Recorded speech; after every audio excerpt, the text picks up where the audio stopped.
It's a poison! That doesn't help the stress level! No, don't do it! Get a grip! This stupid video I just showed you! I almost stroked out and died over it! You're watching a different show! You donkey! You ain't a captain of nothing but a sinking ship! Don't do this to me, Harry! The Ohio State, it's Ohio State! What do you mean, the? 312-988-15. Hello? You tell Johnny all you've heard and seen. Sometimes it's good to just yell about football. Yeah, that's right. You guys, we're a few days away from Notre Dame football being back, and I have got a million things running through my head that need to be sorted out, and there's just no immediate answer to. I've done a pretty good job of compartmentalizing and building a time bridge in my mind until we're back or whatever. We're getting to the point where you've thought of everything you could think of, back ways, sideways, front to back, side to side. What could go right? What could go wrong? What you think you're going to see, but you're not really sure. It's about time to get answers. It's about time to get answers. Because if you're like me, and if you're on this morning show, you probably are, it's messing with your head. And this stuff's messing with my head. I need to start getting answers to some of these questions. And we've slow played it. We've kicked the questions down the road, kicked the can down the road, bought our time. It's really getting to me. It's really getting to me. And I know I'm not the only one. It's just there's no answers to some major questions here. And you're only going to get some of them in camp. Some of them you're going to learn. You're going to learn pretty quick what they're going to do with that O-line and what they're envisioning, whatever. But some of these questions, you'll get some answers in camp. Some of them, you're just going to have to wait. You're just going to have to wait till Miami. And it's going to be a long, 36 days, whatever it's going to be. Ski Foot says, I'm tired of all the analysis. It's time to play ball. That's what I'm talking about. You get it. You just get in your own head. And it's a unique year. It's a unique year because 34 days. It's a unique year because there's this confluence of events with all these big questions married up with Notre Dame's interesting, uniquely challenging early schedule. And that hits you like a ton of bricks. You could have all the same questions we have about personnel and how it's all going to look or whatever. And if you had Miami, Ohio, or Central Michigan game one, you're like, okay, we have some breathing room to figure it out or whatever. You don't have that. You don't have that. So it's tough. And we're going to get into some of that. And I want to hear what you guys think. And it's just, I had a moment yesterday. I'm working in the yard, listening to podcasts and stuff, doing yard work. And I just had this moment in the garage. I think I was putting gas in the mower, doing stuff. And I had this moment where I just kind of froze. And then I just kind of had a Miami moment where it was like, I think it was a song I'm listening to. Something sparked a Miami moment where I just kind of lost it in the garage. And I had one of those self-pump up things where you're just like, let's freaking go. It's starting to get to me. Not 6 months ago, like WPP, I did not have that in me to have one of these Miami outbursts in my garage. 6 months ago when WPP was telling us we weren't into Miami enough, I had one yesterday. I put everything down and I just had one of those freakouts, man. We're not going to get the answers we seek for a long time. We're just not. And you got to be okay with that. You got to be okay with that. Andrew Gilmore. Andrew Gilmore. You may have been a part of my freak out. Andrew, to be honest, I think you may have triggered some of my freak out. I love you, but it's just, you know what I'm talking about. I had a moment. The analysis honestly hasn't even begun. Wait till the first presser with Freeman. The biggest news scoop is who starts with the ones as QB as camp begins. I know. Somebody said I love practice reports. Whatever, you guys. This is big time. John, Kenny's QB number 1. There we go already. Here we go. See? Here we go. Nobody knows. I've heard Kenny is number 1. Don't buy it. I don't know. Maybe there's still time for Angeli to come back and get in the race. It's just, and I think you just get used to 615. I see it. It's been a long time since we talked. I want to make sure we connect here. I'll get right to you early. December. It's been a while. I want to know what you think. This is Nolan. Good to see you, buddy. I just, you guys, this is going to be nerve-wracking, and you're just not going to know. You're just not going to know. You have to be comfortable to know you're not going to know. And, you know, some of this is quarterback driven heavily. Some of this, what's in my mind, quarterback driven heavily. And it's like, you kind of knew what you were going to get with Sammy. And then you kind of knew what you were going to get with Riley Leonard. And at least you went into camp. You still had questions about how it was all going to come together. Or with Riley Leonard, the injury thing was a concern. And you knew the runner and the leader he was. But you're like, can we get the passing game going? But you kind of still knew what you were going to get to a certain extent. This is a whole new ball game. Even if we knew who the number 1 quarterback was, you don't know how it's going to go. Even if you entered camp and it was Carr or Minchie or whatever, okay, you would at least know who we're hitching the wagon to, but you wouldn't have any idea how it's going to go. I don't think anybody knows. This is it. It's a new adventure, and it is exciting because it isn't like it's all going to be bad. This could end up great. It's the uncertainty. When you're a diehard fan, it is the uncertainty that gets to you. And the mind games you play when you don't have data and you're just in your head. And you're just in your head, man. It's just an interesting year for all this confluence of events. Somebody said Kenny has turnover issues, and then crying belly. Turnover issues seem to be the problem with Carr too. I have done a really good job of being pretty low key and mellow and like even-handed about stuff. Yesterday something sparked and I lost it in the garage, and I had one of those. You know what I'm talking about, where you just get in your Notre Dame mind and you're talking to yourself and you're getting all, and you're saying some choice words for Miami and what you need to happen to yourself. That's the level I'm at now. I'm ready. Let's just get to camp. It's a good start. Get to camp. It'll be a good start. So let me get to the introduction and we'll see what 615 is early. I want to see what's up here. We haven't talked since December. I want to know what the deal is. John's rocking himself in the garage. Dude, I just had a freak out. It was like my first good one of the year where I literally just lost it and had a moment where I'm just like the Miami thing just all built up. And I don't like those people. I don't like those people, man. My bank account has turnover issues. Irish Cubby. It's sad that I know exactly what you're talking about. My wife is amazed. My brothers, dad, and I could talk football literally all day. Yeah. It's so I don't know where you guys are at starting this project.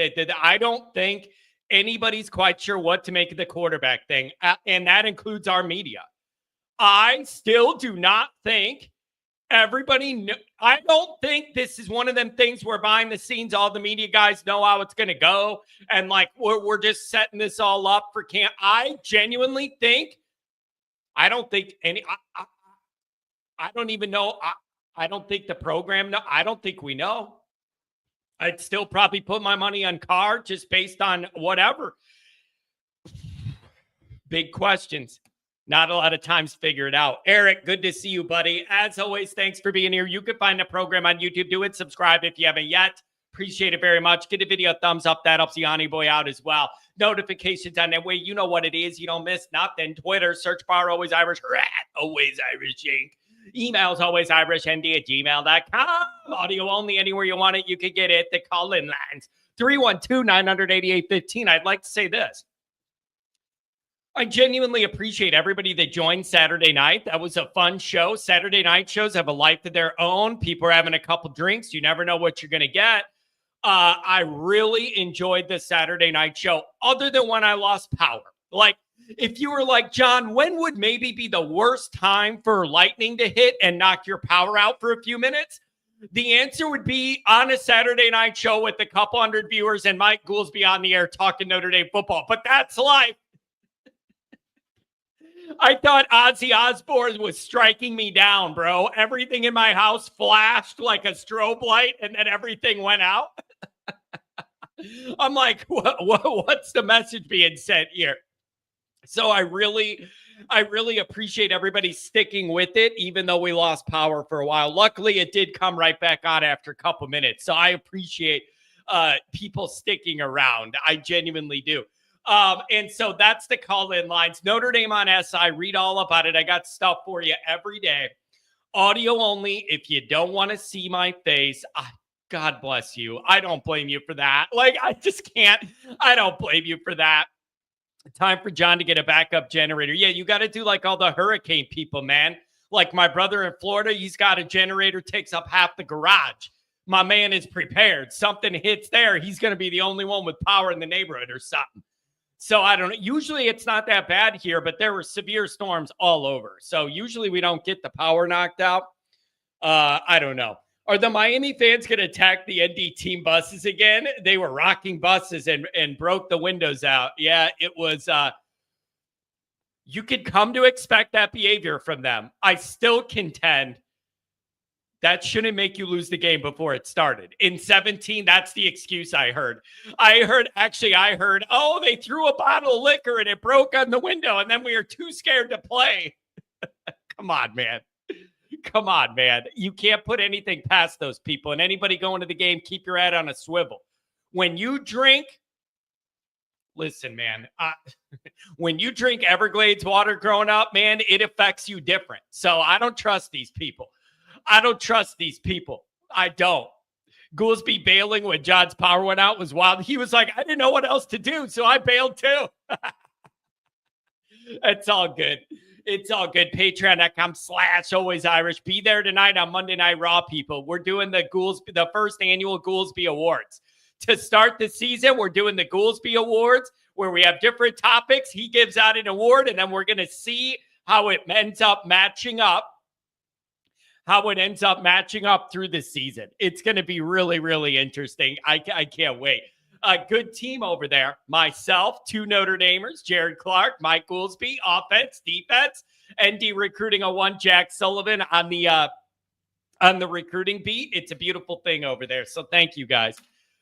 Couple super chats, and then we'll see what we think on the calls here. I'm starting this week just by saying, I don't think anybody has any idea how a lot of this stuff's going to go. And you can, depending on where your mind is at, you could shape it enough so you could survive it till you get the answers. There's nothing wrong with looking on the high end, glass half full, whatever. I think it's the most stable the program's been over 30 years, trajectory upwards. But for this specific beginning of this specific year, there are landmines everywhere. Be honest with yourself, Notre Dame fans. There are landmines waiting for Notre Dame to step on all over the early part of this schedule. And depending on how these personnel decisions go, anything could happen. But you got to be honest to yourself. There are landmines all over. If you do not get this all right and you're not all on the same page, your margin for leeway for a bunch of mistakes to win these first couple games is negligible. You have a very, very small runway there of leeway. So you could be glass half full, all positivity. The quarterback thing's going to be fine, integrate right in. There are some people who choose to be on the negative, and you're like, okay, I'm expecting some rough things. And then if it's better than that, you feel better because you set your bar low. And then there's middle ground where you're like, I expect to see some really good flashy things, some rough things, and then we got to see where that lands somewhere in the middle. Somewhere in the middle. Can you make a few really good plays, a few mistakes, and whatever, and still win on the strength of maybe the defense? Like, I don't know. I don't know. I'm struggling with not even knowing who the quarterback is, and then struggling to set a bar of expectation for the player early. That's messing with me. I don't know where the levels should be. I don't know where the levels should be of that bar of expectation for whatever we're going to do here. And it's just, that goes for the defense. That goes for the reconfigured O-line. That goes for the quarterback. I sincerely hope this is the year the wide receiver group takes a step forward in coordination with the quarterback that's more comfortable. But I got to see it to believe it. I got to see it to believe it. And you don't have no margin. Son of a buck. I'm just getting a little wound tight, people. I'm just getting wound tight. I'm 75% sure Notre Dame goes 12-0. I would like those percentages. I like those percentages. All right, a couple chats. We're filling up with some calls here. I want to go to you guys, see what you think. We're going right to the calls after the chats. Let me get caught up with these that came in before, and then we'll give it to the phones. I want to know what you think. Make me feel better. If anybody's thinking, oh, John, what are you stressing out for? Relax, brother. We got it. Tell me. Talk me off the ledge. V1 Rotate, $20 holler. I got Ohio State, Texas tickets. Ended up giving them away. Could think of 100 other things I'd rather do than sit in a shoe in 100-degree weather and watch Ohio State. I did that too much last year. Would rather make the Ike to ND. Man, that's got to be one of the toughest tickets in the country. And I at least applaud both of those programs for playing a program like the other one in week one. And you got to give Kelly and LSU and all them credit for scheduling Dabo week one. Especially in LSU's case, I'm surprised they didn't try and bow out of that and schedule a lighter game so Kelly could stop that 0-3 first game skid he's on. Okay? That guy can't win a first game at LSU. So I'm impressed by anybody with the guts to schedule a tough first week team. Slip. $2 hour. Thank you very much. Parker Jones trips to refs.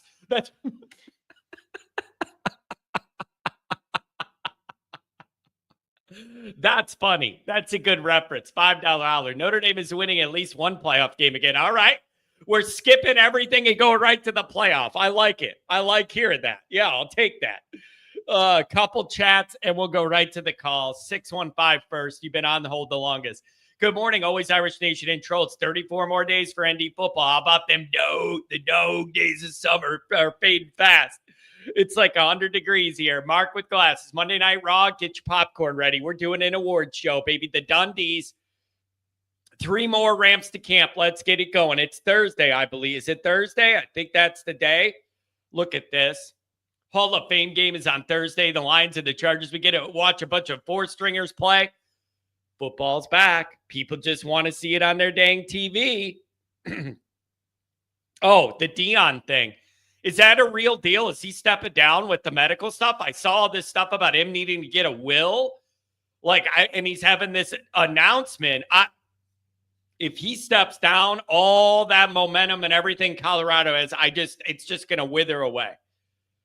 It's so unique, man. Him coming in there to a program like that, in a geographical area like that, getting all that hype and all the momentum off his personality and all that, that's hard to replicate. If he steps down, whatever else you do, that all that momentum, it goes right out of the balloon. The donations, like that feels uniquely Dion to me, that all that worked the way it did and everybody got behind it. If he's out, I just see it going right back to Colorado having no juice at all. I just do. I just see no juice at all. And you could debate how it was going there with him anyways, but at least there was hype and juice because his personality pumps that out. So I don't know, but I mean, I hope the guy's okay. Mark, can you get a candle lit for my dad in the hospital not doing well? I will shoot a text as soon as the show ends. We'll get it going. Good morning. Happy Monday to Johnny and the always amazing, always riveting, and always knowledgeable, always Irish chat family. That's a lot. That's a lot, Tex. We'll take it. We'll take it. You got to change your name. People are asking, what part of Texas are you in? You're like Carolina? Decided to sell everything I own to go to the Purdue game at Tailgate. Wait, did I say Purdue and not USC or some other big game? Total transparency here. I'm extremely frustrated with the Purdue tailgate setup. There is no Miami, Ohio, Central Michigan game early in the year this year. Those are the games I picked for the tailgate before. So it could be affordable, easier access for tickets and parking and housing, and low stress game theoretically that I'll be able to relax and tailgate and not be pacing around the parking lot like a miserable lunatic like I did before Indiana. It's tough.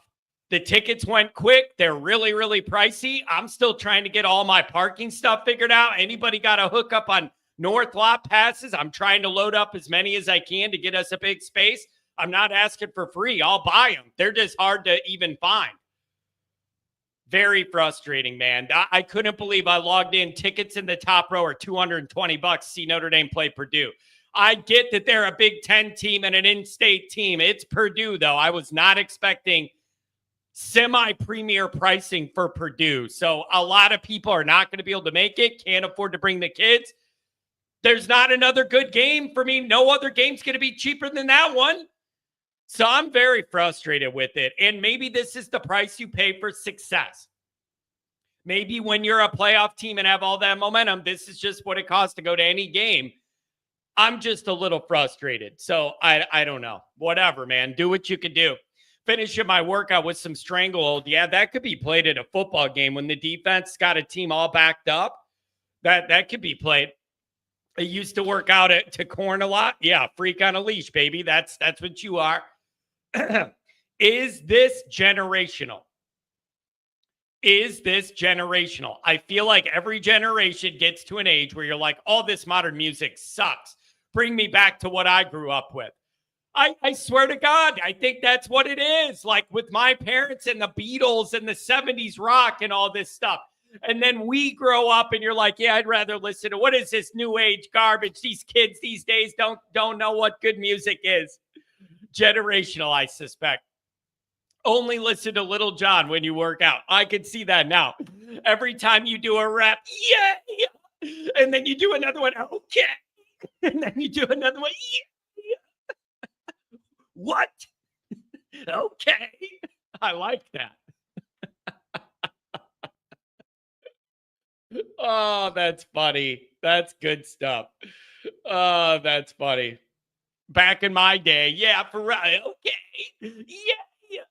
It's just, yeah, I don't know the music thing. I think it's incredibly generational. I will say what almost made me drive off the road the last few years. John works out to Michael McDonald. You're darn right. You don't know me, but I'm your brother. Taking it to the streets. I'm over here lifting weights. Nothing gets me pumped up in the gym like some Michael McDonald. I keep forgetting we're not in love anymore. I keep forgetting to lift those weights really hard.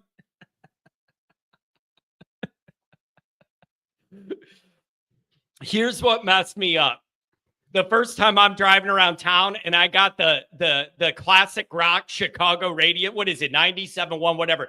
There's the classic rock Chicago radio station, real popular.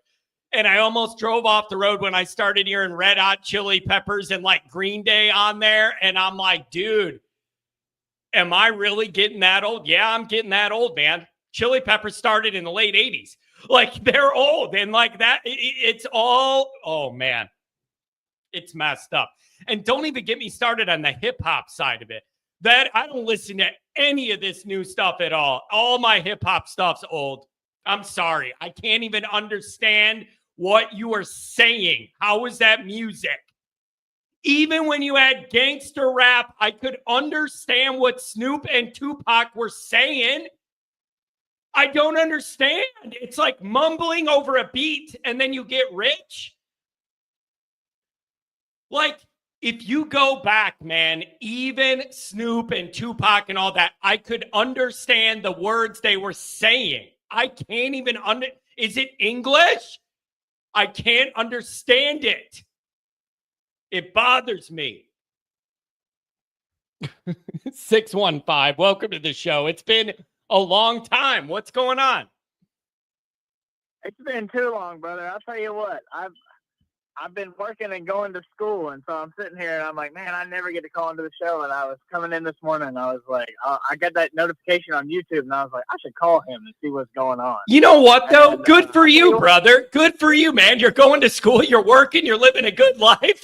Don't let me distract you from your dreams, bro. Yeah, it's a life. It's going to be a good life when you finish the school, but it's a life right now. That's all I can say. I mean, if I can't call into Always Irish, what am I doing with my life? Man, you know what I mean? I like the priority there. So, man, it's been before Christmas is the last time we talked. Notre Dame goes on their playoff run. Then we have spring ball, and now we're a few days away from camp. I would love to catch up with you. What's on your mind? What are you thinking of?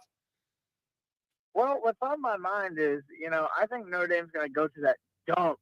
That's Hard Rock Stadium and just absolutely throttle Miami. I mean, bend them over, pull their pants down, wow, and thank them real hard for being bad boys. I really don't see this going any other way. And I mean, that's not even my what do they have down there that is so scary? Carson Beck. I mean, he looks like Sid the Sloth. I'm terrified of looking at him. He might, take off his helmet, scare the defense a little bit, but I don't think that it's like. Okay. What about on the Notre Dame side? Like, if you have that strong a belief, that tells me you believe the Ash defense is going to transition just fine. You believe that reshuffled O-line is going to be a good unit right away. And by default, if you believe in Notre Dame that much week one, by default, you got to believe the new quarterback is going to be okay too. Does any of that make you nervous? Or do you believe Notre Dame's at a level where they can make all those changes and not skip a beat?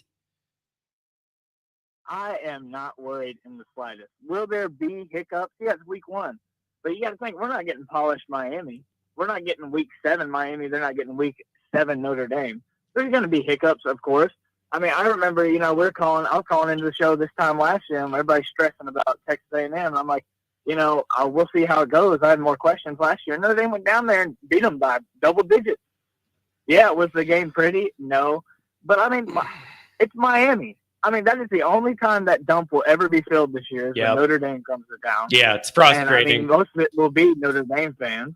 I mean, that's just – and then was it the great Lou Holtz that, once said, he doesn't like the Catholics versus convicts things, because not everybody who went to Notre Dame was a Catholic. So that's how I feel about the fan base down there. And that would be a Brian – I didn't know that story that you were talking about earlier, talking about a glass bottle hitting the bus. I bet it scared Brian Kelly to pieces, probably. He's probably down there shaking, thinking about his family. Yeah, it's that was the story I was told was the team got attacked and somebody threw a Jameson bottle that shattered on the bus, and then we were scared to play. We didn't think we are mad about this. How do you get revenge? We thought, I'm too scared to play. Let's roll over and lose the game before it started. Like, I got to question the mentality here of the guys on the bus when the reaction to that level of disrespect is to crawl in a hole and not play. And rather than say, now we're mad and we're going to go shut these people up, I got to question where you're at. But that was a long time ago. This is a different program now with a different mentality. And none of these people were involved in that nightmare, or at least very few, if anybody was still in the program, coaching or assistants or support or whatever. It's a whole new world. And what I do believe in is Freeman prepared that team to go into a hostile A&M situation week 1 last year. He did a good job of that. The team was totally ready to play. That gives me a little confidence. Yep. But you're telling me you're not nervous? The new quarterback, it's going to be, you're a believer that we're going to crush them even with that guy getting his feet under him on the biggest stage in the sport? Crush is relative. I think that it could be, it may end up being a 7-point game, but Notre Dame was up 14 before, they got a garbage time touchdown late. I think that Notre Dame, my only thing is I'm praying that we make it through fall camp healthy. Yeah. A healthy Notre Dame team. That's all I want. That's all I care about. I think if Notre Dame comes out, healthy, nobody can predict injuries. I mean, and, you don't wish that on anybody, but it's just, we got to come out healthy. We have to have a healthy team and get some time to gel together. I mean, that was then we lose Jagathal around this time, that torn pectoral last year. I mean, it was just devastating. And I think that but I think the O-line, I mean, there was a lot of first-year guys on the O-line last year, and now they've had a year under their belt. I think that really makes a difference. And then from what I understand, and like rumbles, and you get all this, and you never know really until you see it, but both C.J. Carr and Kenny Minchie, I mean, they have a great head on their shoulders, and they're prepared to lead the team, whoever it is. And I think the wide receiver room's at the best place it is. You have Jeremiah Love in the backfield and Jadarian Price. That counts for something. Yeah. And then that defense, I mean, if Chris Ash, if like me being a normal person that has nothing to do with coaching of the football, I would know if I took over that position, like, hey, I need to maybe adjust one or two things, but keep it largely the same because these guys are just dogs. They're dogs. Yeah. They're dogs. And they are going to lock down anybody.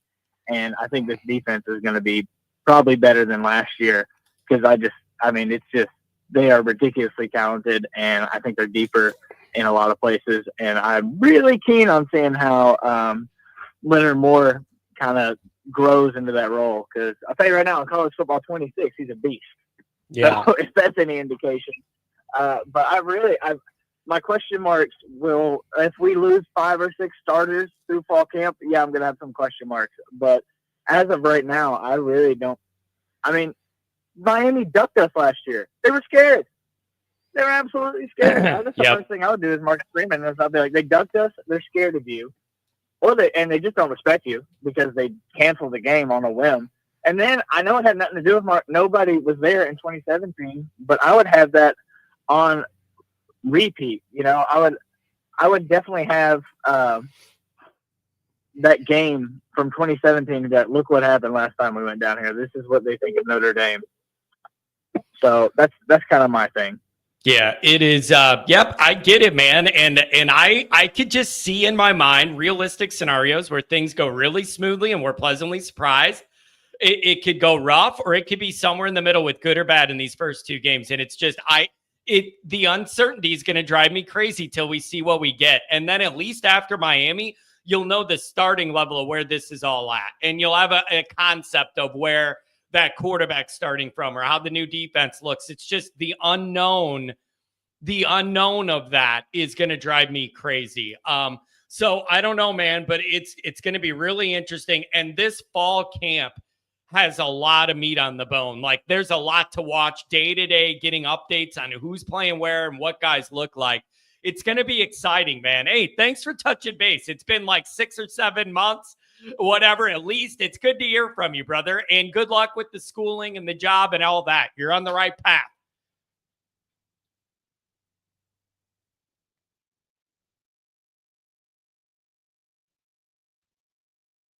You're not on the right path.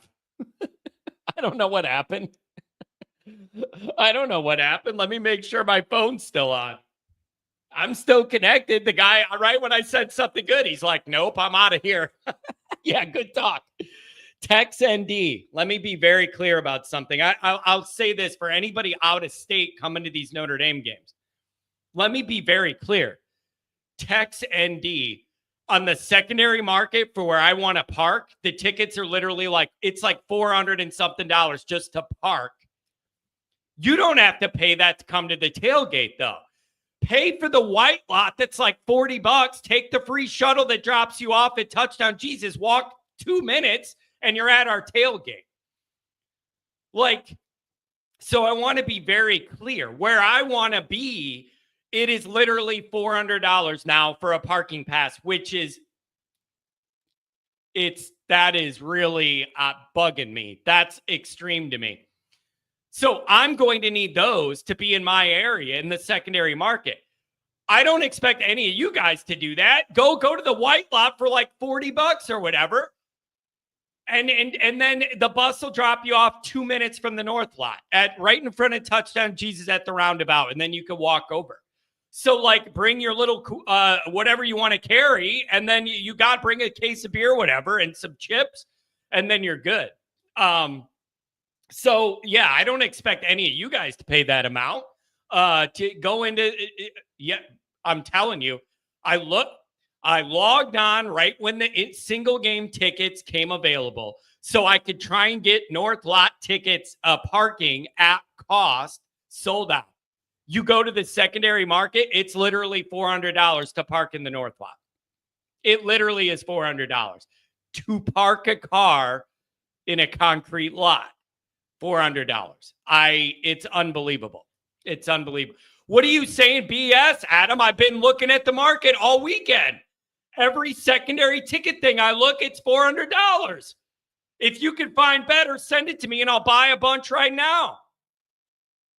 John, you should do a tailgate fundraiser ahead of the Purdue game. I'm telling you, maybe that's just the price you pay when your team has energy. I don't know. When you make the playoff and go on a run. Okay, callers coming up. The Ohio Pod, $5 holler. Update on my niece, Grace. Made a full recovery after 9 months. We'll be going back to school next month. Thanks to everybody, man. Grotto prayers count double, man. Not for football. I've learned not so much for football-related prayers, but general Grotto prayers count double. So I'm always happy to do that, and I'll tell everybody if you ever have a need like that and it would make your family feel good, shoot me a message. I'll get a candle lit. It's great having a lot of people in your circle that work on campus every day and they can walk by on their lunch break or whatever and do that. John, get yourself one of those airport wheelchairs. Yeah, I might need it depending on how the A&M and the Miami games go. I might need it. Look at this $2 holler from the Swan Dog parking fee. I appreciate it. I mean, whatever. If anybody's got a lead on North Lot tickets that aren't a mortgage payment, let me know. 404. What's going on? We got a couple 404s. The other one's coming up next. What's going on, 404? Good morning, John. How's my audio? I'm on the road. Got a little road trip today, so it's not bad. It's not the loudest, but it's okay. You're coming through pretty clear. All right. Well, we'll be relatively brief. I just had some quick thoughts on touchdown Teddy for the 27 class. Yeah. I think there's some nerves about, there's a quarterback in the South, and it's a direct comparison to the Deuce situation, which, you know what, we've been scorned a few times, and we've had the Keon Keeleys and Peyton Bowens, and we've seen this show before. So I did just want to add one thing, not that this is any guarantee it's going to stick, but it's a different dynamic. So, if you think about recruiting in the South over the years, you got your Kyle Hamiltons, which is at Marist High School, one of the big private schools in Metro Atlanta. You got, I think, J.D. Bertrand went to Blessed Trinity, I want to say. There's a bunch more of them. So even though Teddy's from, if you look at his Huddle profile or whatever, it'll say North Cobb High School, which is one of the big high school divisions. They play pretty high level of competition, not so much as Like if you look at Gwinnett County, which has North Gwinnett, Collins Hill, Mill Creek, that's where Mill Creek's like where Caleb Downs came out of and whatnot. But they don't play those kind of schools that are a direct pipeline to the SEC. But North Cobb and just that whole other side of Metro's they've got some pieces that come out of there. So the thing is, though, he played his first 2 years at North Cobb Christian. So it's easy to overlook that. I kind of had a double take on that on his commitment day. I was like, oh, we got a kid from North Cobb. And I'm like, oh, wait, nope, he's from North Cobb Christian and then just transferred. He's playing upperclassmen years against much better competition. So I think it'll be interesting. Like, what'll be more interesting than anything is to see what happens when he's playing just a totally different class of football players. Like, I think it's a jump from 3A football, maybe 4A at most, up to 7 or 8A. I don't even know what it is anymore. When I played at Mill Creek way back in the day, it was 6, and that was as big as you could get. I think it's 8 or 9 or something now. So he'll be playing with the big boys over there. So just something to keep in mind. We've had really good luck with the private schools in Metro. That's really his background, the type of family he comes from, et cetera, fill in the blank. But so anyway, I just wanted to give you that thought to kick things off here. I'm curious. Yeah, I have mixed thoughts on this. I wrote an article about it too, and it was like something about you've been down this path before where you find a quarterback to anchor a recruiting class from the South, from the SEC land. You get them way ahead, right? You land them way, way ahead, way early, and then you could build on that guy. And it has not gone well and ended up going Notre Dame's way.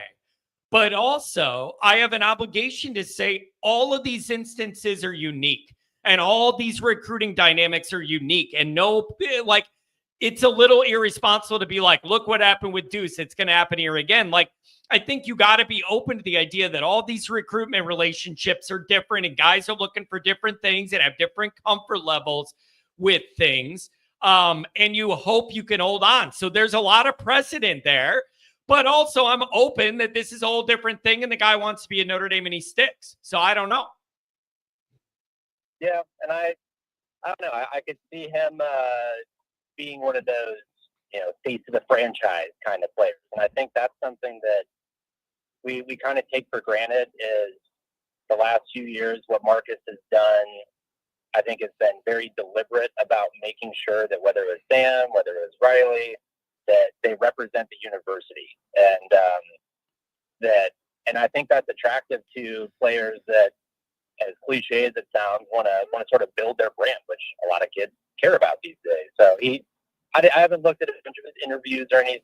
Can't say I'm like overly familiar with his personality, but he seems like one of those like, hey, I don't mind being on camera. I don't mind taking interviews. I want to be the leadership kind of guy, and that's another thing that I don't know. With when it comes to CJ and Kenny, all things being equal, like if they grade out same overall, like, okay, maybe Kenny's a little bit better of a runner and CJ's a little bit better of a passer. I think what it ultimately boils down to is who's going to lead the team, and I think that's going to be CJ.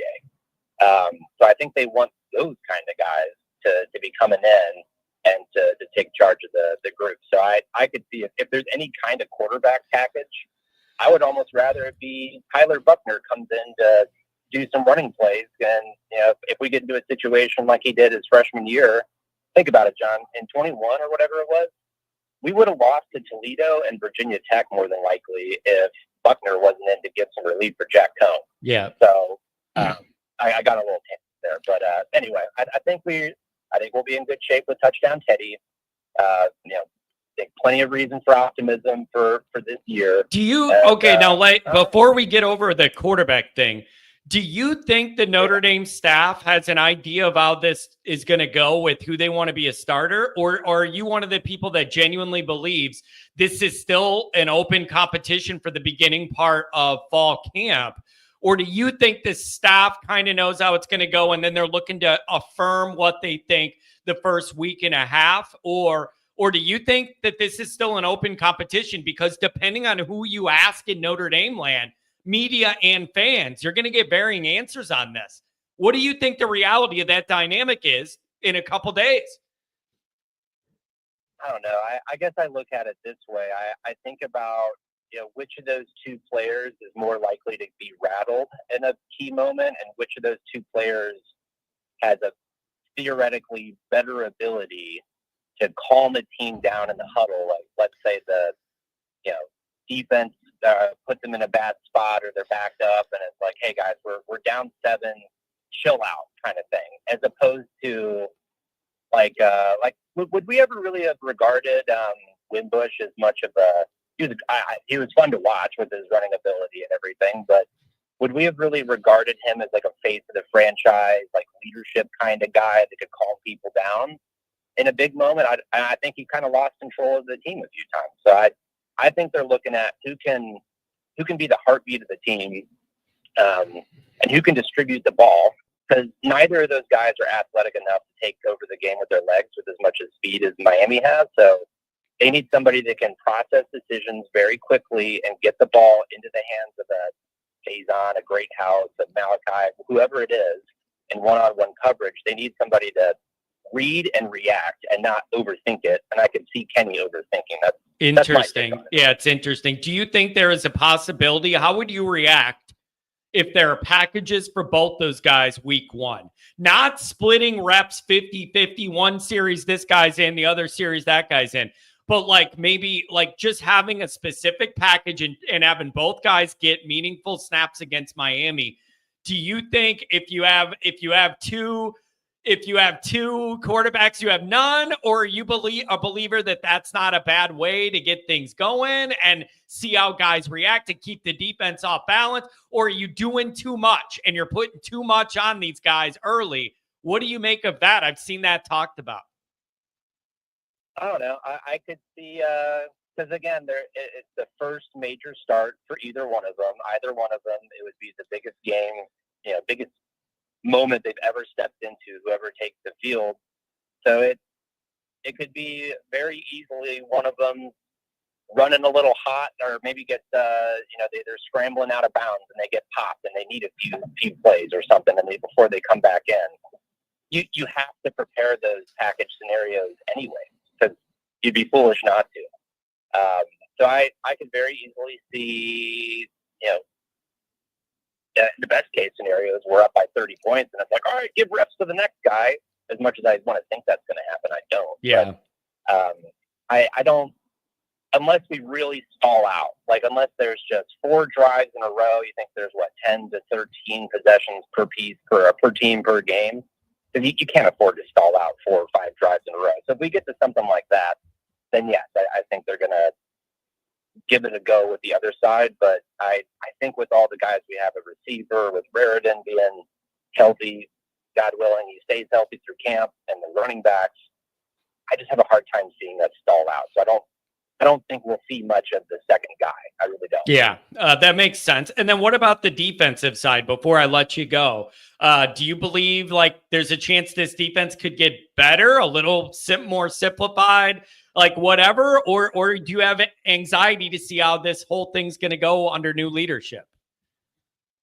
Yeah, I think so I caught a little bit of the segment with Goolsby from Friday, just kind of remarking on Riley and on Howard Cross, and love those two guys. But you think about the size upgrade, if you consider, Anye, and then the name of the Louisville transfer escapes me right now. You know what I'm talking about. Yeah. 300 pounds plus, big bodies in there. So we haven't really lost depth at corner. We have an insane secondary. I think whoever's paired with a Don Schuler will be fine. Our linebackers should be a pretty nasty rotation. And then if you have, Patello's out, but you got Traore, Tui Alamaka. You got some major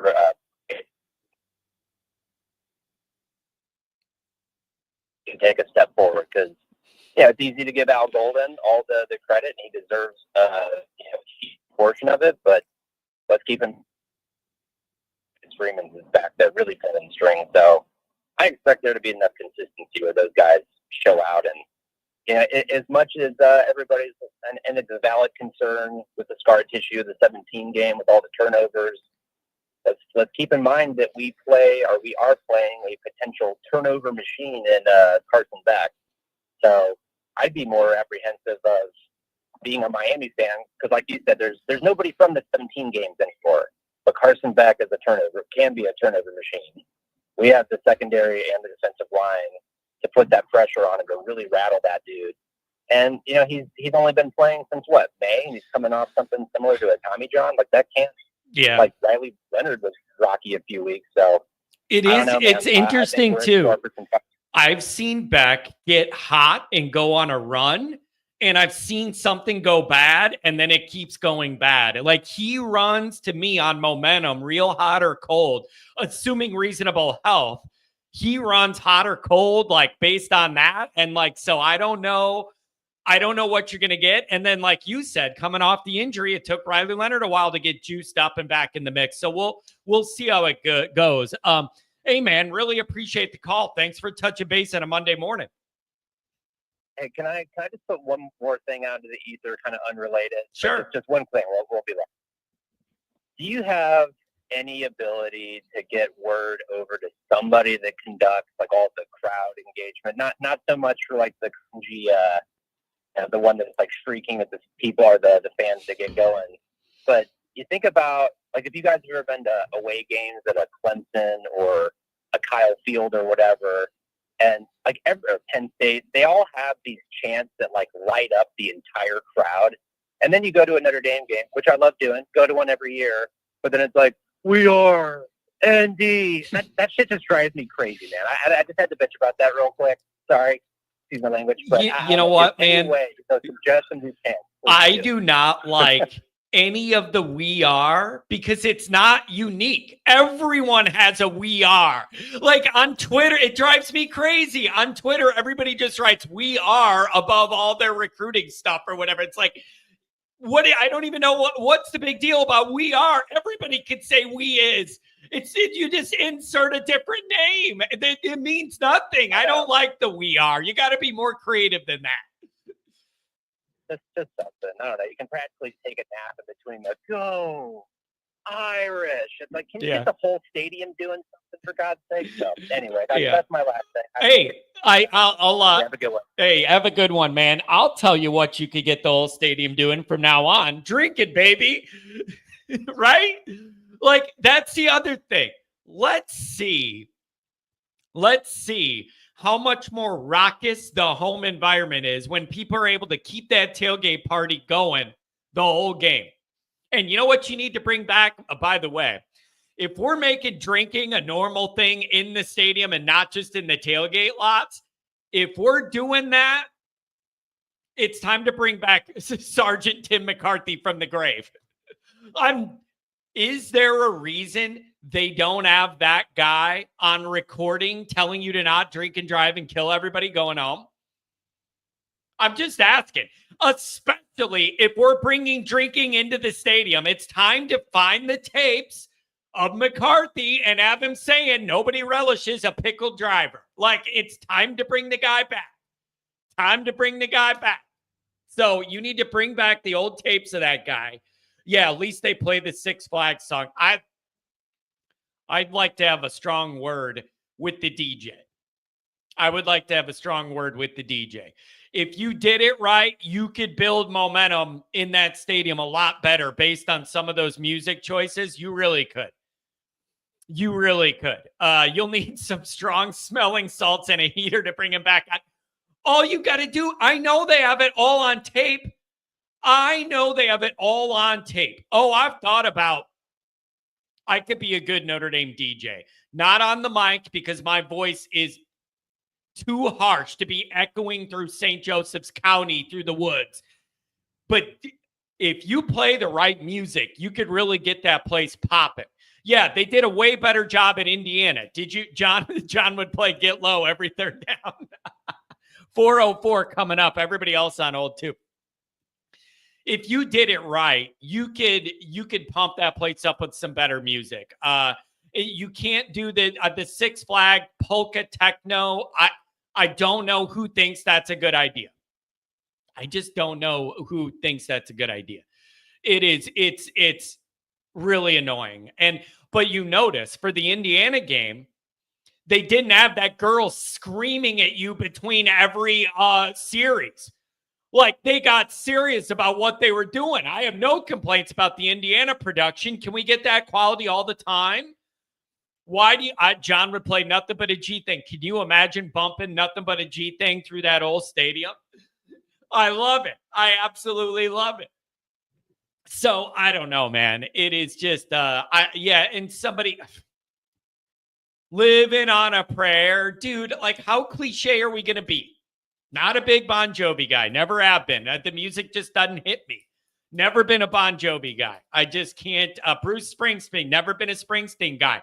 I think that guy's voice is horrific. I've never seen Bruce Springsteen sing in tune. He just yells. Born in the USA. He just yells. That guy's never sang a song in tune. I get the cultural aspect. I get the cultural aspect of Springsteen and what he represented at that time when he was popping. Man, it's just not, it grates on my ear holes, dude. Just like that lady. Everybody get up and cheer. Bro, can I just sit here in my own misery for a 6-minute NBC timeout without you yelling at me? Son of a buck. I'm about to unsubscribe. That Bon Jovi song gets to stadium hype. It does not. Live it. Mark, think about the message you're sending that you're going in the fourth quarter or whatever, and the song you come up with is we're living on a prayer. You shouldn't have to live on a prayer. You should be living on we're kicking the shit out of somebody. You should need a prayer. That's what bugs me about that song. It's the fourth quarter. Oh, we're living on a prayer. If you're good enough, you don't need a prayer. If you're good enough, you shouldn't be living on a prayer entering the fourth quarter. Kick the crap out of somebody and you don't need it.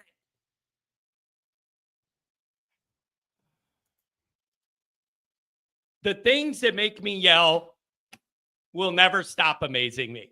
They'll never stop amazing me. The messed up Notre Dame things that are in my brain.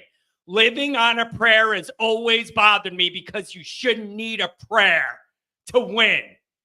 You should say your prayer after you win to thank God that he put you in a position to crack somebody's head. Let me ask this. You want to bring up Notre Dame songs or whatever?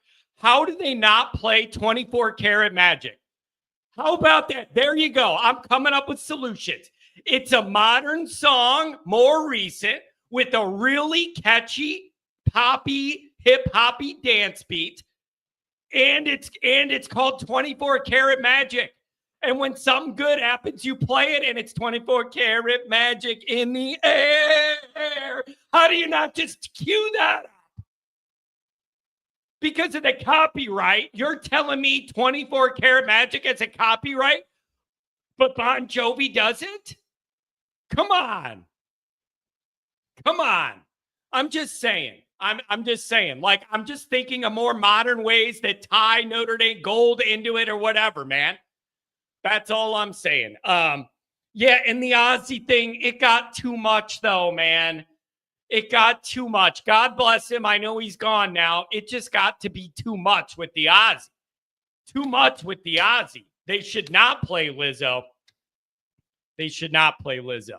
That is a person who got famous just being disgusting. It is just everything she said, everything she did, I am offended by. And it's getting a little better now that we're on the Ozempic. My tolerance is getting a little bit better for it. But it is the way she carried herself to fame was totally reprehensible, garbage, and you're poisoning the minds of all the youth that listens to that crap. Call me an old guy all you want. Totally inappropriate. So I don't know. But yeah, play Next Episode by Dr. Dre. Do any of this stuff. Give it to me. The things we go off on here. 404, what's going on? A heavy Georgia today on the heavy. What's going on? What's up, John? How you doing, buddy? I'm okay. Can you hear me okay? I can, man. I'm just getting all sorts of I'm just getting in my own head with all this stuff. And I put it off long enough, but it's getting to me now. Put me on the right track here, man. Well, got my weekend started off right with my son getting married, who is a UGA student, by the way, married a Southern girl, and something you might appreciate for an appetizer, they had boiled peanuts. There you go. Yeah, that's nice. Some boiled. As long as you know what, I don't. Had boiled peanuts, John. I have. Even I can eat that.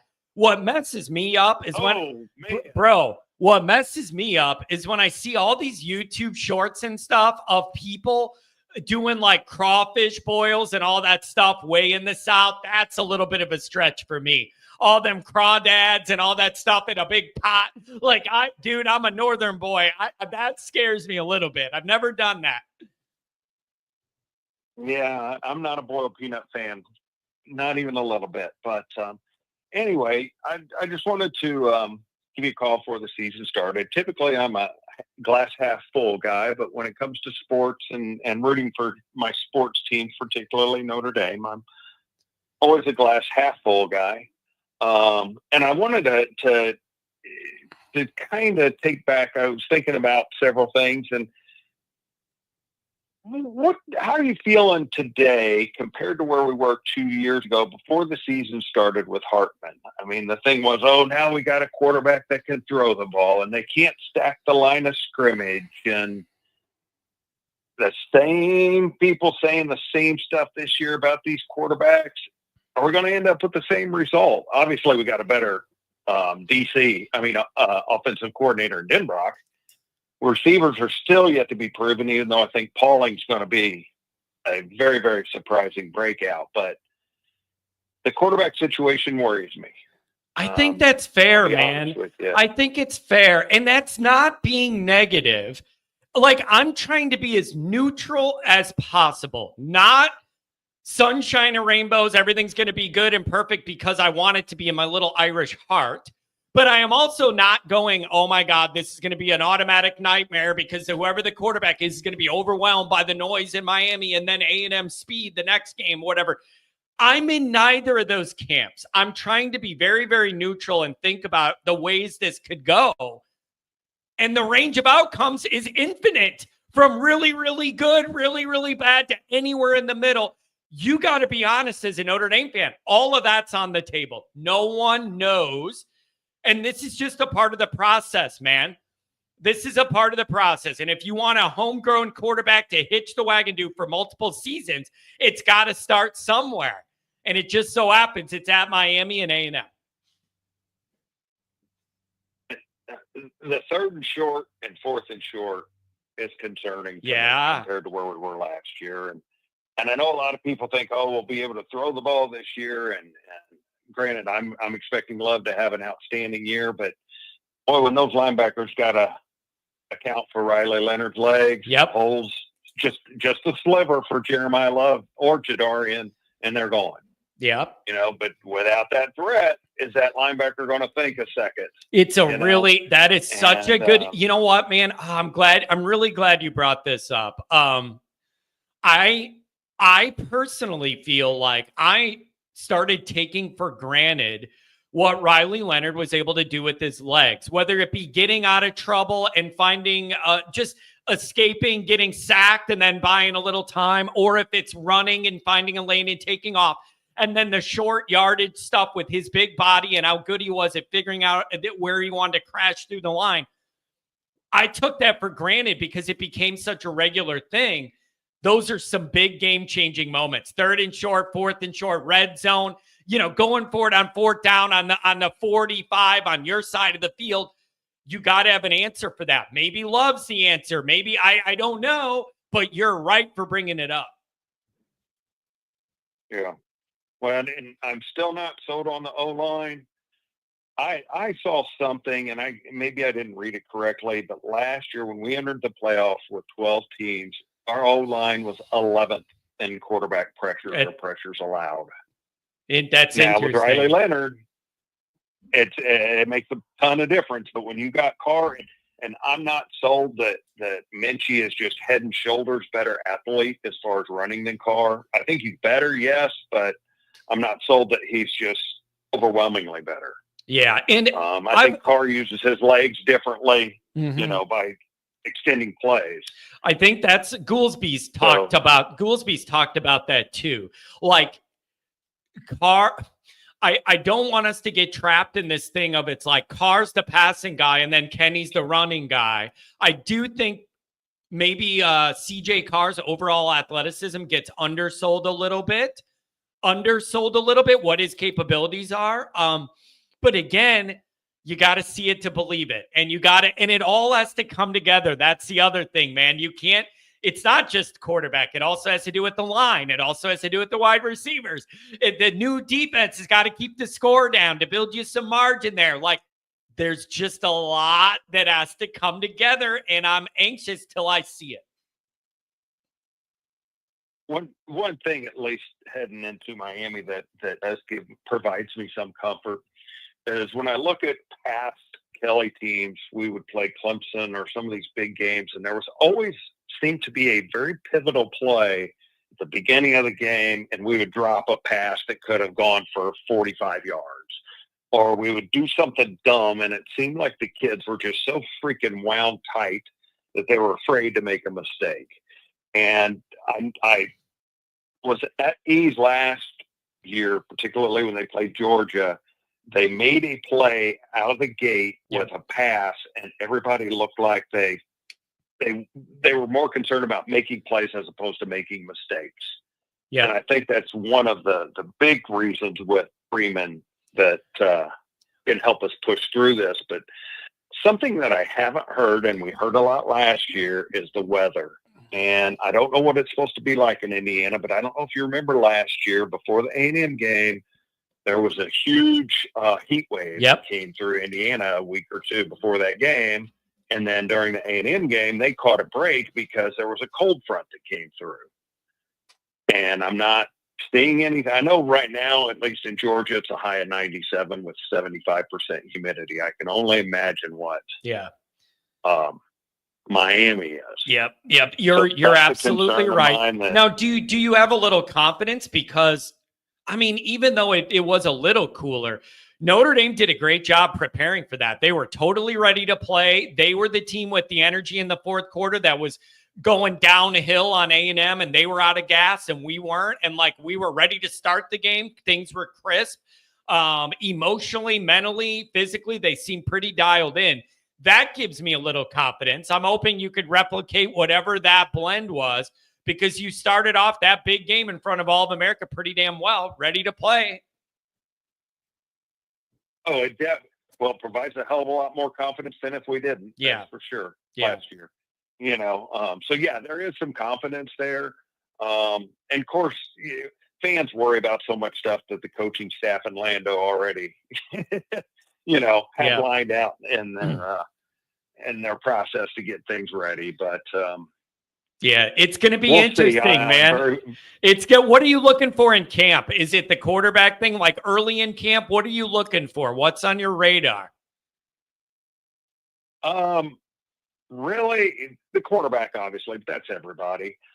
The offensive line, I'm curious to that. I've seen some stuff where they could push Gerby down inside if he's ready. I don't know how close he is to being ready.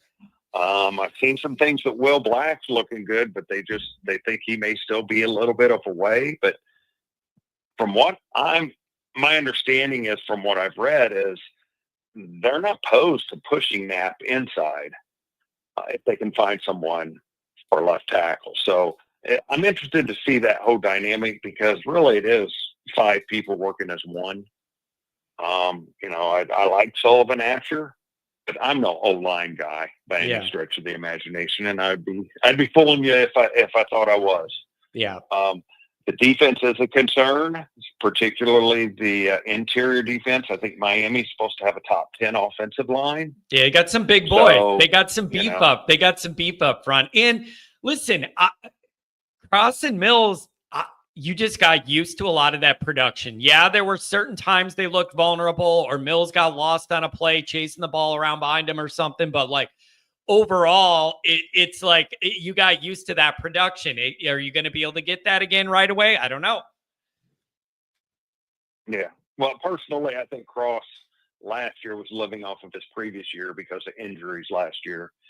Kind of slowed him down quite a bit as far as that goes. But I'm hoping that the Dawson kid from Louisville and Onye and Rubio, and I would like to see Savillano get in there. I mean, as big as that dude is, big boy. Yeah, you'd like to see him. You know, if it's an issue of him not being in shape or what, but you would think, goodness, he can still give you 5-10 plays anyway. Yeah. Yeah, it's man, there is just a lot of questions. And all of this is taking place under the overall backdrop that the program is in the best place it's been in 30 years, trending upwards. It's just the immediate start of this season has so many traps Notre Dame could fall into if some things start rocky. It's an interesting dichotomy in my brain because I feel really good about where the program's going overall and where it sits. It's just the immediacy of this year starting with the schedule and all the personnel things to figure out. It's messing with me, man. It really is. Well, there's no question in my mind we're going to be better in week 4 or week 5 than we are week 1. Oh, yeah. It's just a matter of what's your record when you get there. Yeah. What's your record when you get there? Right. Yeah. I could see a scenario where, and I don't even want to think about it, but I could see a scenario where we potentially go 9-3 and eke into the playoffs because we're playing so well at the end of the year. Ooh. I mean, I had 10-2. I had 10-2 for sure. 10-2 Notre Dame makes it for sure, but I think you're on the road at 10-2. You're definitely I think you would make it with this schedule, but you're on the road. Man, 9-3 would be tough. 9-3 would feel rough. Right. No, I would agree. And I just think back to the first year Pete Carroll, I think it was the first year, maybe the second year Pete Carroll at USC, and they started off, I want to say around maybe 0-4 or 1-3, but by the end of the year, nobody wanted to play that USC team. Yeah. And I can see something similar to this. I think 10-2 is the floor, but we're missing that leadership in the middle. Don't get me wrong. The athleticism, we're far more athletic without him, I think.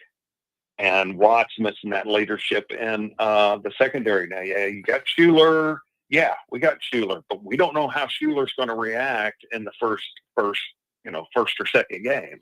Yeah, and it's like, and you know what else? I mean, there's a lot of belief in Luke Talich. Like out of nowhere, you're going to have to rely on some of these guys in the secondary here. Where, I hope they just pick up where that unit left off or whatever. Actually, I don't because they left off giving up the game-winning play and the title.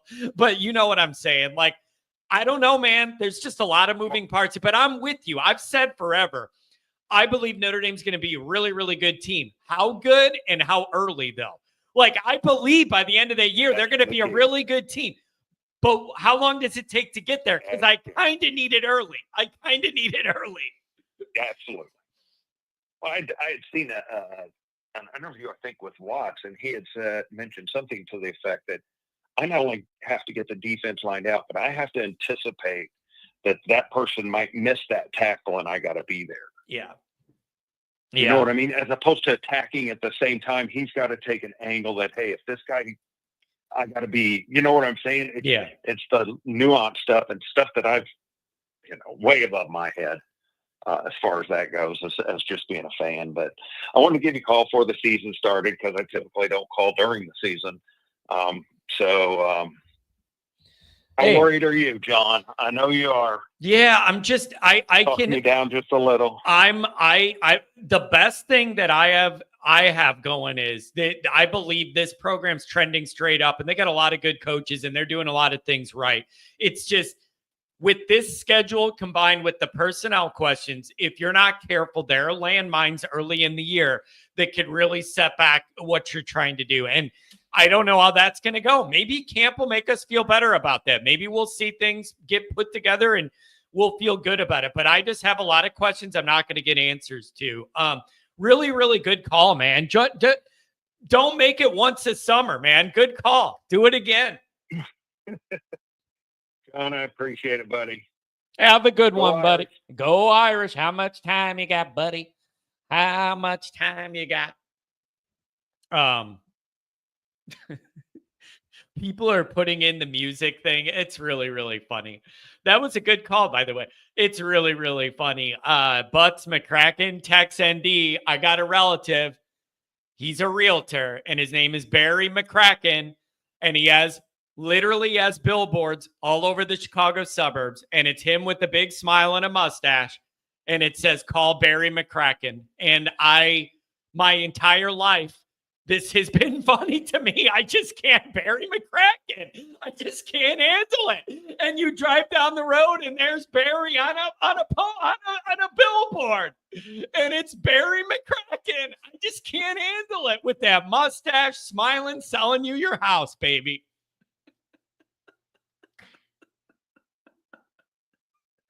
It's just.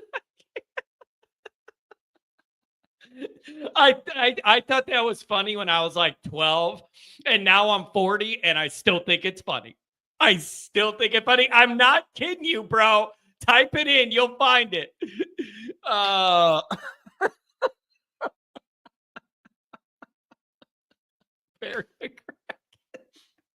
Maybe later, but for now, I'm trying to sell this house.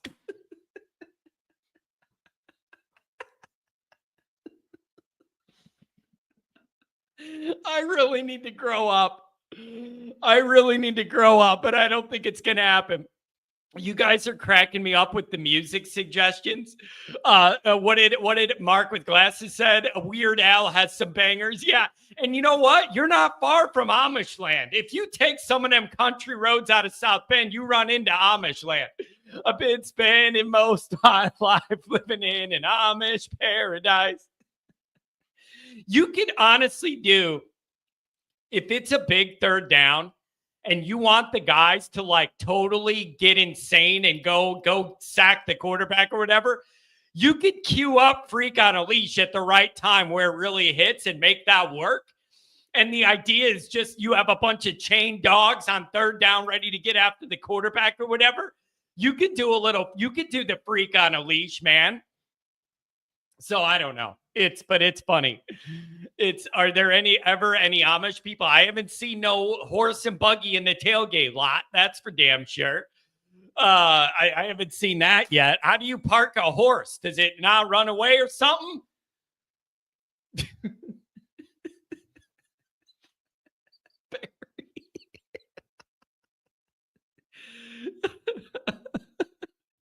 Oh, Barry will sell your house, man. Discounted price. 501. Let's have a little fun. What's going on? What's up, man? This is Trinity from Arkansas. I was just calling back, man. Last time I called was right before the championship game, and I just wanted to dial in and say what's up. Oh, I appreciate it. Looks like January 31st. I have logged as the last call. It's good to hear from you. So Yes, are you a Notre Dame guy in Arkansas, or what's the dynamic? Remind me. Man, dude, I am the Notre Dame guy in Arkansas, bro. My car is decked out. I wear my hat. I represent 24/7. Everybody that knows me knows I live and die by the Irish. So bro. are you going to the super- game? Are you going to the Arkansas Notre Dame game then? Well, let me tell you, man, I go to a game in Notre Dame every year for like 15 years straight now. And I'm going to the Navy game at night with my parents this year. So I can't afford to go to the Arkansas game because the tickets are like $300, $500 a piece. But I would love to tailgate up there and play some bagpipes for the band and, or for the team and all coming up since it's a away game. But it's like 3 hours away from where I'm at. And I'm nervous like you, bro. I always got to be sitting at the house watching. I've got a bench from Notre Dame. I made it into like a little bench. I just sit at the house and watch the game from that rather than a regular chair, bro. I'm like locked in. Yeah, and I got to tell you, dude, Arkansas, I think that Arkansas game is being a little overlooked by the masses. And I think but let's be fair about it. I'm having a hard time looking beyond Miami and A&M, because to me, those are the two games that are going to set the stage for whatever the full year is going to be. It's right or wrong. Those two results are going to set the media narrative and the national narrative on social media and everything else about Notre Dame. So those are outsized importance because they're going to set the track for what the year and the vibe's going to be. That is true. But I think people are overlooking that trip to Arkansas. It is an SEC road game, and it's an early kick. There's a lot of danger there. If you ain't careful, there's a lot of danger. This is where I come from with it, man. A lot of the guys in Arkansas dreamed to come to Notre Dame to watch a game in that 2020 season. They were all prepared to go, right? Well, they didn't get to go because of COVID and all that, and we rescheduled. So this game to them, man, is the biggest game ever going to be played at Arkansas, period. So that's why I'm kind of nervous about it. But the 11 a.m. kick, I think, helps us because the fans aren't going to be able to, have a night game like they did. Yeah, we just need to make sure we're awake. We just got to make sure we're awake. Yeah. Well, I trust in Marcus Freeman, man. I really do believe that Marcus is going to have us prepared for any away game. I mean, it's just the way his style is. But with the quarterback of Arkansas, man, this kid's 6'6", 230 pounds. He's considered one of the top prospects for quarterbacks, and he's got Bobby Petrino as the offensive coordinator. And I'm just sitting there thinking, it's almost like having Riley Leonard on the other team. You know what I'm saying? Like, how are we going to stop the run and the pass? Because this guy's got a rocket arm, but he doesn't have any wide receivers or a great running back crew. I mean, the whole team is basically going to be relied on him. Yeah, look, man, I just haven't. I'm so wrapped up in those first two big ones. I haven't dug into it much more. Can I ask this? Exactly. What is the Notre Dame fan contingent like in Arkansas? Like, it's an area part of the country I've never been to. I'm very unfamiliar with. Dude, do you have Notre Dame people in pockets out there, or what? What's the deal? Yeah, not pockets, bro. They're big out here, bro. Like, nice. The first year, I'm a bagpiper, right? The first year I found out about the bagpipes in Arkansas, it's the Notre Dame Club of Arkansas. And so, like, I meet up with them at this parade. And, dude, I mean, they're from Northwest Arkansas to the lower. I mean, I see tattoos everywhere. I mean, it's great, dude. There's so many Irish fans out here. The guys I learned to play bagpipes with, because he was a Notre Dame fan. I meet him for the first time, and it's right after Tommy Rees beat USC in, like, 2010. And I thought he was kind of messing with me because he goes, hey, what do you think of Tommy Rees? And I was like, bro, he took care of USC. So I'm cool with him, you know what I'm saying? But, yeah, I mean, huge amount of fans out here, bro. Nice. That's really, really good to hear. And it shouldn't surprise me. We have people everywhere. I think you should probably come to the Purdue game and bring your pipes and blow them in the parking lot.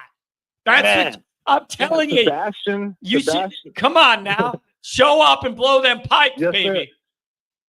Well, see, this is what's up with that, man. When I came down and I first met up with the Bagpipers in Notre Dame, I'm really good friends with them, and they've invited me to play for any time I come up as long as I know the music.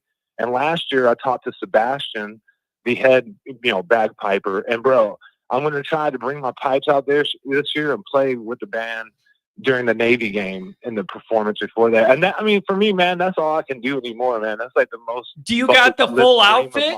Do you got the commensurate outfit? What do we got? We got a no undies kilt situation. What are we doing? Yes, what are we doing? Well, see, I've got the vest from the lady that actually made them, but I gotta wait and get the kilt from the actual band. So I gotta wait to where I can actually. And this is what sucks about living in Arkansas, bro. I've been trying to get out to Notre Dame to live, just to be a part of the football team like that. And I'm just like, one time a year I can get out there. You know what I'm saying? Yeah. But it's that's just a pipe dream. But I wanted to talk to you real quick about the music we were bringing up.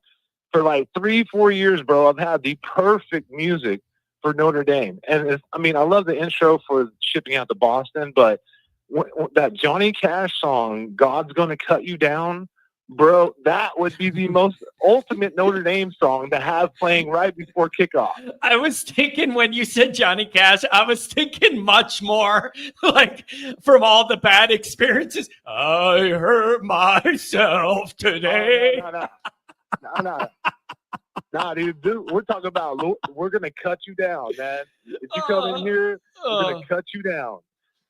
And the other thing I would like to do, man, is I just wish they would let the bagpipers come out and play during the games, third downs or something like that. Like the bands used to come out into sections, like small sections in the stadium and play like little piece of music in between parts of, like second down or something. And I'm like, bro, we need more of our band and less PA or less, generated music, man. I love the music of Notre Dame. I love our band. It's the number one band. It's the first marching band of any college football. I mean, come on, let the band play. Yeah, it is. And you know what, man? If you go back over the weekend, I was looking up like 88 Notre Dame, Miami, 93 Florida State, all this stuff. Before the stadium expansion, that place got loud the natural way. Go rewatch that 88 Miami game and listen to how loud it was way before 2 stadium renovations and additions and a jumbotron. The place was plenty loud the natural way. The au natural, bro. And that's one of my favorite Notre Dame YouTube videos to watch, man, is when Michigan was playing Notre Dame and it was so loud that Michigan wouldn't even take a play. And that's what Notre Dame is, bro. When you don't have all that extra, because like my first year I went was 2010. No jumbotron, natural field, the way it's supposed to be. The band on the field, there was the stands that they put on the field. Now they took that away. I'm like, bro, please quit doing this. Like, I love changes, but make them positive changes. Yeah, I don't know, man. Listen, the Notre Dame stadium experience is getting better. It is getting louder. I'm going to give them credit. Big night games, people are into it. A lot of people standing. Yeah. It is getting better. But as long as you have the old money and the old money people, it's never going to be exactly what I want. And so, but it is getting better. It is getting, but those night games, the big night games, people are loud. It's pretty good experience now. Some of them day games, though, it's a little sleepy in there. I'll tell you right now, man, I make it out for one game a year, and I will not lie to you, dude. I am a Notre Dame fan, and when I show up, I'm showing up for the team. And, dude, I yell and scream and yell. I'll tear my voice up through the whole game. And if anybody wants to get in front of me because I'm blocking their view, I will gladly switch seats. But when I go to help my team. I don't go to just sit there. And I don't like to even sit, man. I like to stand through the game. You know what I'm saying? That's why I said it's section one. That is the students. That is why I don't like going to games. And when I do, I get tickets in the top row of the upper deck so I can stand against the back wall the whole time. And if anything bad happens, my carcass can flip right off the back and it'll all be over. For real. I understand. Dude, I was at 2012 watching the Wake Forest game, and I'm standing up cheering. Ooh, and 38 was that a 38-0 beatdown? Am I wrong, or was that a 38-0 beatdown? 38-0. Let's go, baby. Dude, I went back to the hotel that night, and like as far as my Notre Dame experiences, it was my third game, and I was like, dude, the light went up, and I'm like walking out of my hotel, and another Notre Dame fan walks out, and they're like, bro, did we just go to number one? I'm like, bro, did this just happen with me here? It's like, no way, I love Notre Dame, But, dude, there was somebody in the audience, just yelling at me nonstop, calling me a jerk off and all kinds of stuff. My girl had to, turn around and get in his butt about it. Yeah. But I was just like, bro, we're undefeated. And Sierra Wood was running for an 80-yard touchdown on a option from Golson. And I'm just like, bro, what is up? But at the same time, man, I've sat next to some older ladies that go to that game, and they're dedicated fans, and I love them just as much as the younger ones. Yeah. So I really don't have if someone said, hey, bro, could you sit down? I'm not going to get mad. But at the same time, some of these older folks, man, 80s or 70s, I really appreciate them being there. You know what I'm saying? Because that's true fandom. You know what I'm saying? I would never not want them to be there. Yeah, it is getting better. And they did a magnificent job for Indiana. I'm going to give them credit. I have zero complaints about anything they did for the experience for Indiana. They did a really high quality job.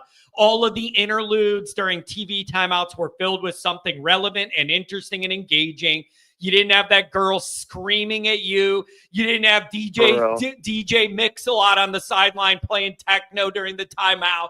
They gotta come on, man, you're trying too hard on those day games, and I didn't like it. But Indiana, that was an A+ production.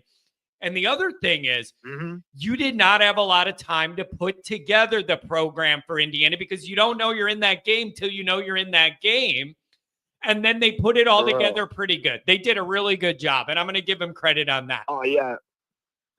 And see, like last year I went to the Stanford game, and like since it had the rain delay, I kind of got a like night game experience. And bro, I mean, I just want to, I've never been to a night game except for the 2020 season. I literally drove from Arkansas, took my dogs, and just took it as like a dog trip, because we couldn't go into the game. That's what I was going to say. I'm like, 2020, what did you do? Rappel outside and look in off the top or what? Dude, I watched the game from right beside the stadium where I could see the screen. You know what I'm saying? I was like, bro, regardless of not, I'm here. And it was a perfect year. Yeah, that's awesome. I walked around at night. I like that idea. But that's my only night game I've been to. So this will be my first night game. But as far as the team, dude, I've been hearing so many people debate whether Carr or Minsky can run better. And I'm like, bro, if we're going to run it on like a 3rd and 1 or 4th and 1, just let Love wildcat it. You know what I'm saying? Or Jadarian or anybody. We got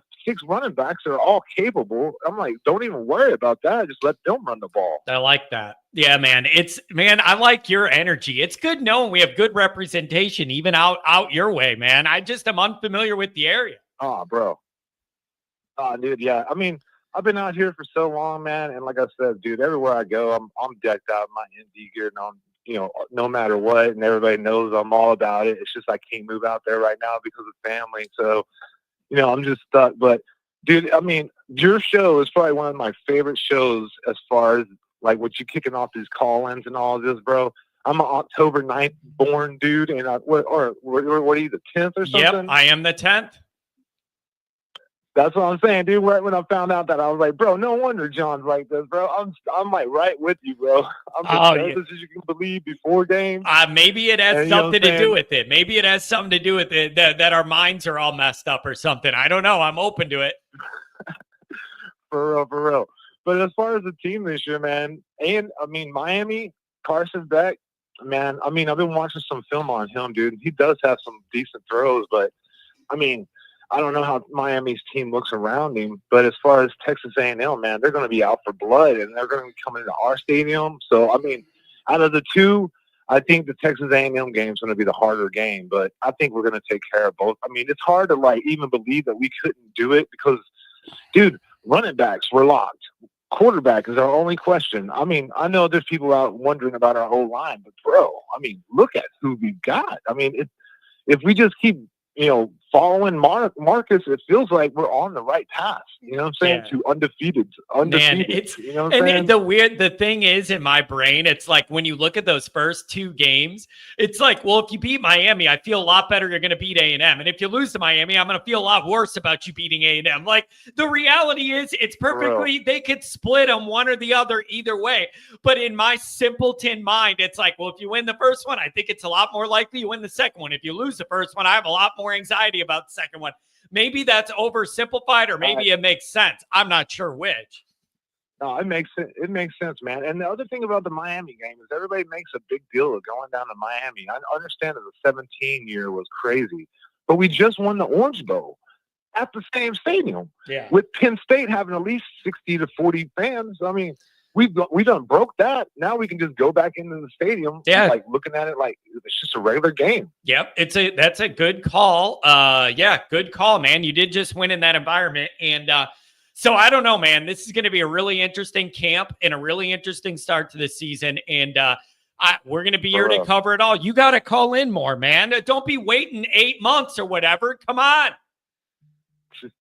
For real, bro. Well, I'll definitely tell you right now, man. I'll probably definitely give you a holler before the Navy game, before I go up. And I'll try to keep you, saying in what's up. But other than that, man, I live and die with these things. So, I mean, if we win, definitely I'll be on here to say what's up. But, man, if we lose, bro, I'm going to have to take some time to, figure out my own, Yeah, I mean, I'm down with our boys, man. I like this week, man, I was just looking at old videos and just going through, years and years. And it's just like, man, I cannot believe that we're finally, I mean, when we hired Marcus Freeman, after that first little bit, man, there were so many people wondering. And I was still holding faith because, like, when he took over and Brian left, to me, man, it was like, you know, somebody fake leaving and the real man stepping into it. You know what I'm saying? And he represents, I mean, dude, people, the things he's said and done, I mean, I'd rather follow someone's actions than what they say.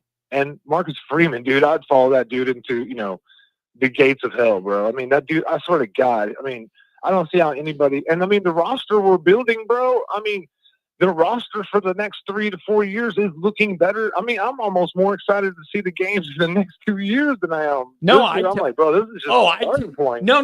That makes total sense because in theory, you would be year 2 of the Ash defense with that all situated, having a better grip on that. And the new quarterback would have a year of experience and everything. Like, I definitely understand you should be looking better 2 or 3 years out. The problem is you got to maintain momentum now. You got to keep the momentum going now. And you can't have no fallback year where you lose all the momentum and all that stuff. So, but I'm with you. I'm a lot higher on 26 right now than 25 just because I like that the time you're going to have. So we're going to see, man. So stay in touch. Good call. Don't be a stranger. Well, dude, man. I'll stay on and listen through that. Appreciate you. Have a good one. Have a good one, man. Dude, we're getting some new callers, and I really like it. We're getting some new callers, and I really like it. They outpriced the crazy loud fans, those coming in on the South Shore line. That's the Tom Frawley line that he always talks about. Taking that train in from the old neighborhood in Chicago, and then there's certain stops where you get off and go to the local Notre Dame bar while you're on that train and you move down the road or whatever. That's old school, baby. That's old school, baby. Goolsby talks about this too. When we were growing up, late 80s, early 90s, that blue collar Notre Dame fan mentality, the Subway alumni, blue collar, South Chicago iron worker, the Gary, Indiana manufacturing guy. Like, it just had a different feel. A regular guy could get in there without breaking the bank, and those people were in their work overalls ready to just yell for Notre Dame, damn it. Yell for Notre Dame. And I like it. I like it a lot. So I don't know, you guys. But man, good calls today. I like these people that aren't around often and they're jumping in. I really do. Look at this. Unbelievable. John dancing to Cotton Eye Joe at the tailgate and then going straight into a sea walk. I'm going to tell you this right now. Do you know how scary it is to be at a white wedding when Cotton Eye Joe comes on? It's like a rallying cry for drunk white guys at a wedding. If you ever notice, every time they play that song, you just end up with drunk white guys in the middle dancing around, and it's really annoying. It's really annoying. It is one of the worst songs I've ever heard in my entire life. I don't understand. It sounds terrible. Every white wedding, it's just a bunch of drunk people, drunk guys out there dancing. Sweet Caroline is on the list. My number one all-time popular song that I think is terrible is Sweet Caroline. Sung out of tune. It is about an illegal topic, by the way. Who he's singing about, an underage Carolyn Kennedy. Very inappropriate. And every drunk white person wants to yell it, and it's annoying, and I hate it. He doesn't even sing in key. He doesn't sing in tune. It's a terrible song. And it's just drunk people want to yell it. I just leave weddings when they do this, man. I just leave weddings when they do this stuff. I don't have the patience for it. I'm also not going out there. 2 times this time, everybody clap your hands. You don't tell me what to do. How about that? Catch me outside. How about that? My wife and her dad sang Sweet Caroline together while he passed away. Well, that's a rough way to go. That's a rough way to go. That's a rough way to go out. But I'm not going to push too hard since somebody died.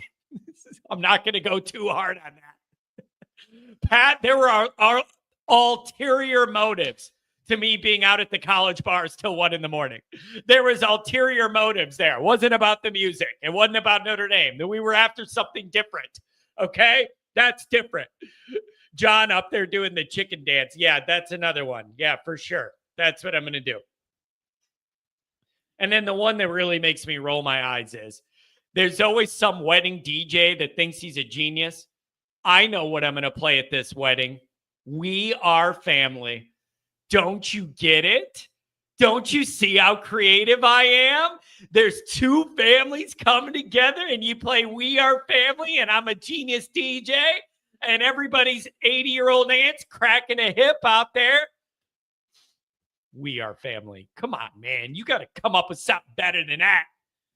We Are Family. Unbelievable. Absolutely unbelievable. Yeah, the electric slide. I give myself the electric chair. I'm not doing no electric slide, bro. No. Absolutely not. Absolutely not. Anyways, all right, you guys, that's going to do it for the show. We are all over the place. We are all over the place today. We've been all over the map. This is we're all losing our minds. Be sure, thanks everybody for being here. The calls, the chats, the donations. We're gonna be on Monday Night Raw tonight with a special episode. Goolsby we're giving out some preseason awards here on Patreon, and I really do appreciate the numbers are picking up, the engagement, people are really getting into it. So we're going to keep it rolling right into camp. We're almost there, you guys. Have a good Monday. We'll see you tonight. And thanks so much for being here. Appreciate you guys. Have a good one.